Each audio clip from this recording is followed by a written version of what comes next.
Assalamualaikum warahmatullahi wabarakatuh. Selain menjadi guru matematika, di sini saya juga selaku sebagai wakakurikulum.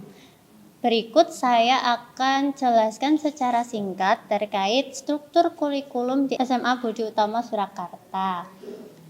Untuk yang pertama, struktur kurikulum sendiri itu dibagi menjadi dua, antara IPA dan juga IPS. Ya, karena di SMA Budi Utomo Surakarta ini terdapat dua jurusan tersebut.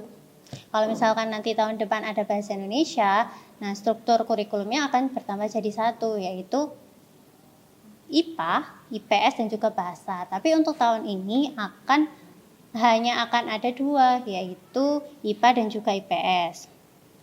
Sebenarnya basically keduanya itu memiliki kesamaan, yaitu sama-sama memiliki 3 kelompok mapel.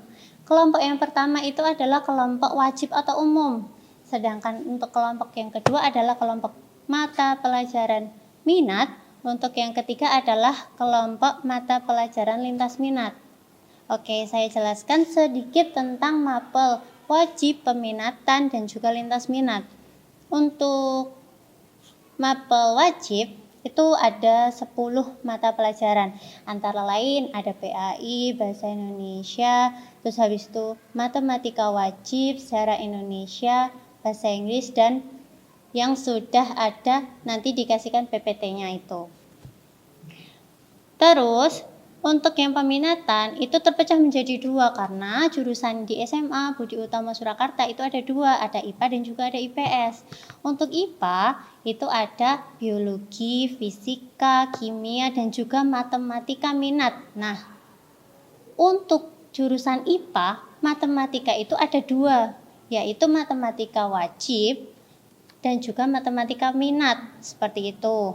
Sedangkan untuk IPS itu ada mata pelajaran sosiologi, ekonomi, geografi, dan juga sejarah minat. Oleh karena itu, untuk bagian jurusan IPS itu terdapat sejarahnya itu double. Jadi ada sejarah Indonesia dan juga sejarah minat. Seperti itu. Jadi saya ulangi, untuk peminatan IPA yang double mata pelajarannya adalah matematika wajib dan juga matematika minat. Sedangkan untuk jurusan IPS itu terdapat sejarah Indonesia dan juga sejarah minat. Untuk masing-masing alokasi waktunya, untuk mapel peminatan itu semuanya 3 JP atau 3 jam pelajaran. Sedangkan untuk yang mapel lintas minat itu ada 2 mapel, cukup 2 mapel aja, yaitu ada sastra bahasa Inggris dan juga TIK atau IT. Nah, kenapa sih sekolah SMA Budi Utomo Surakarta memilih atau menyiapkan adanya mapel lintas minat itu berupa bahasa Inggris dan juga TI? Itu disesuaikan berdasarkan visi dari SMA Budi Utomo Surakarta. Nah, visinya itu adalah apa? Visi SMA Budi Utomo Surakarta adalah lembaga pendidikan yang siap menjadikan peserta didik berakhlakul karimah atau mulia, terus berilmu, mandiri, berwawasan lingkungan, dan berdaya saing global. Nah, untuk mengemas daya saing global itu, SMA Budi Utomo Surakarta memberikan mata pelajaran TIK atau IT itu tadi dan juga bahasa Inggris, seperti itu. Nah, itu tadi terkait mata pelajaran. Sekarang yang kedua nih, ada poin yang kedua. Untuk setiap mata pelajaran itu memiliki kriteria ketuntasan minimal, yaitu 70. Untuk semua mapel itu sama, 70. Nah, kenapa kok bisa sama? Itu semua diambil atau disimpulkan dari 3 pertimbangan, yaitu pertimbangan yang pertama adalah kompleksitas materi atau cakupan materi yang ada di setiap mata pelajaran.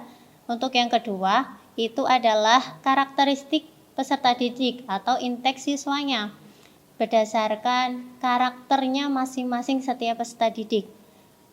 Dan yang terakhir adalah kondisi sekolah. Jadi berdasarkan 3 pertimbangan itu, SMA Budi Utomo Surakarta memberikan nilai KKM bernilai 70. Dan yang terakhir, terkait kenaikan kelas, itu syarat-syaratnya ada berupa, pertama, harus menyelesaikan seluruh program pembelajaran selama 2 semester. 1 tahun itu kan terdiri dari 2 semester, semester 1 dan semester 2 untuk yang kelas 10. Untuk yang kelas 11 itu ada semester 3 dan juga semester 4, sedangkan untuk yang kelas 3 ada semester 5 dan juga semester 6. Itu syarat yang pertama nih. Syarat yang kedua adalah penilaian sikap dan juga penilaian ekstrakurikuler itu harus minimal B. Ingat ya, jadi untuk penilaian sikap dan ekstrakurikuler itu harus minimal B. Sedangkan yang berikutnya, syarat yang berikutnya adalah mapel atau mata pelajaran yang di bawah KKM itu minimal 2. Jadi kalau misalkan lebih dari 2, contohnya nih 3, nah 3 aja itu udah nggak akan naik kelas seperti itu. Dan yang terakhir, syarat terakhir adalah kehadirannya harus 85%. Jadi itu tadi garis besar terkait mata pelajaran matematika dan juga kurikulum yang akan digunakan di SMA Budi Utomo Surakarta. Okay, I think that's all. I do apologize for my mistake. Alhamdulillah, jazakumullahu khairah. Wassalamualaikum warahmatullahi wabarakatuh.